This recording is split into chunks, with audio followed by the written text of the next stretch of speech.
And then quick look at Volvo, which as said is probably a car brand I know best from my history. As said, Volvo for life, safety for life was the old slogan, but they get rid of this safety because it's maybe not so sexy anymore. But it's sort of implicitly put in the Volvo for life, which is a very different message again from the BMW. Scandinavian safety, functionality, how they are represented in the design features is of course a key question for the brand. And of course, safety is an interesting point because it's sort of still the property of Volvo. If you go to the street and ask people what is the brand that comes to your mind if you think about safety in cars, they probably, most of them still say Volvo. Or other way around, if you ask what is Volvo about, it's always about safety.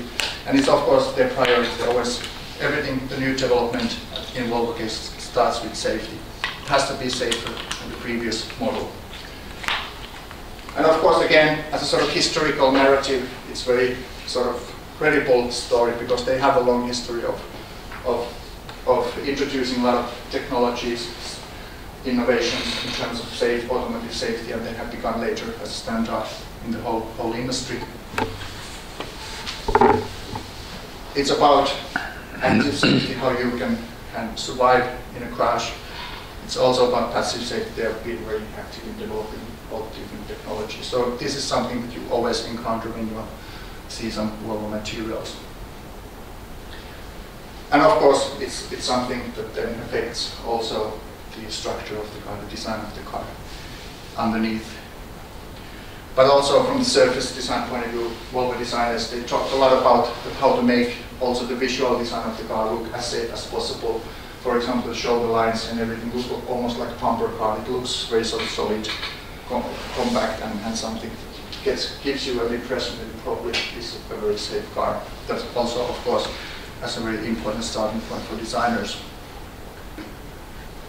Scandinavian is another thing because, yeah, you know that this kind of country-specific associations, they are very important as a point of differentiation. Especially, for example, in Japan, this is from Tokyo Motor, so for many Japanese customers of premium cars, it makes a big difference that Volvo comes from Scandinavia. Sweden, of course, technically speaking, it's not coming from there anymore, but the history of the car and the brand is very much tied to Scandinavia.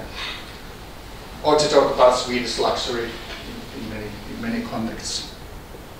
And of course, in advertising, in design, there's always this kind of very stereotypical thing about functionality and beauty in combination, which is stereotypically Scandinavian, or this less is more, could be German as well.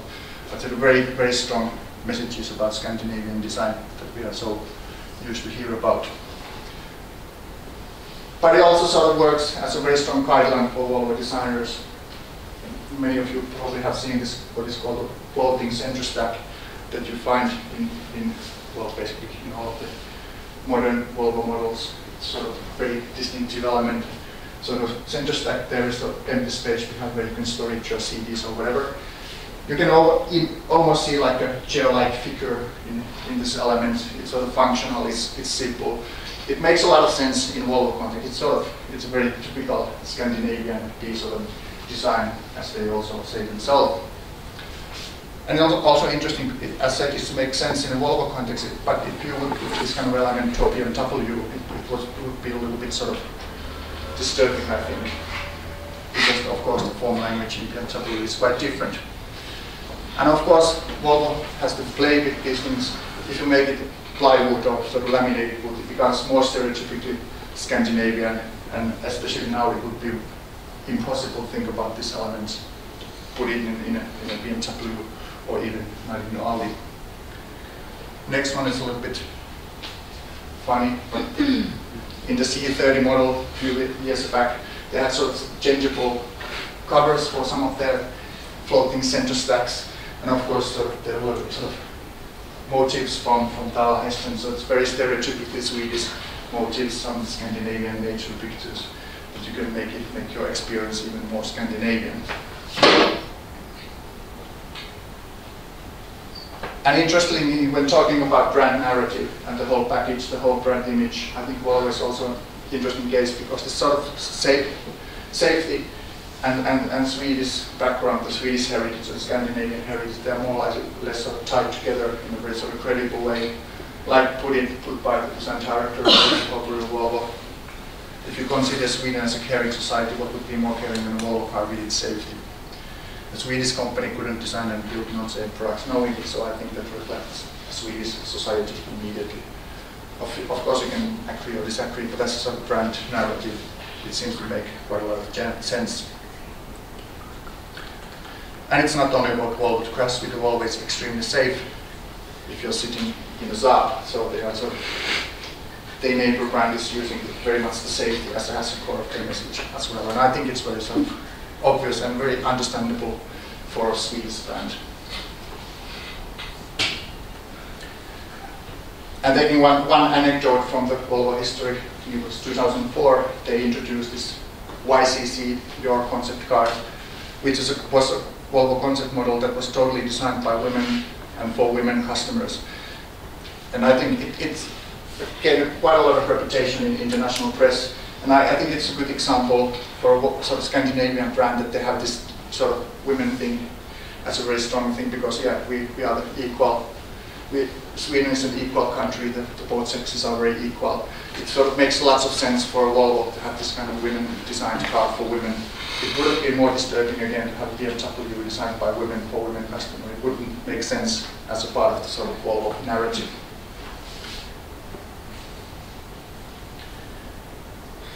And also in Volvo case, especially the previous generation, they had what called design cues or signature elements that were very much defined explicitly for each of the cars. And what was also important in Volvo case, that they talk a lot about history, that there are certain sort of iconic Volvo models from the history, and they want to reflect the history, the design history of the car, of the brand in the modern design also. So there has to be the continuity all the time. Like one of the interesting quotes from the time when I was doing my PhD at Volvo, when they were changing their design language, quoting Peter Hopper, said, "We have to be very careful that we maintain the recognition of Volvo because it stood for a lot of things, even if it didn't stand for beautiful design."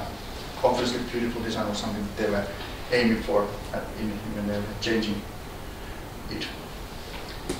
So really the big question is how much sort of evolution is allowed for your brand, how much you should maintain recognition, because obviously you have to, when you're making a new model, it has to be interesting for the customers, it has to be sort of up to date.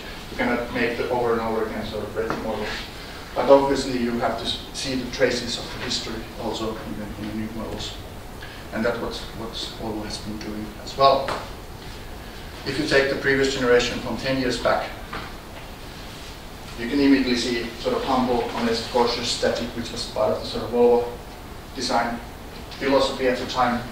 But coming back to sort of very recent Volvo models, their sort of overall appearance is very different. Self-assured, confident, eager, dynamic. And I think the sort of previous design director, Tomi Matti3A, who was sort of main architect of the new Volvo philosophy, he was very explicitly claiming that this is something that they need to do in order to fight against the German competitors, probably BMW, Mercedes maybe. But of course you can ask yourself that is it sort of clearly Volvo anymore, or is it something that they should do?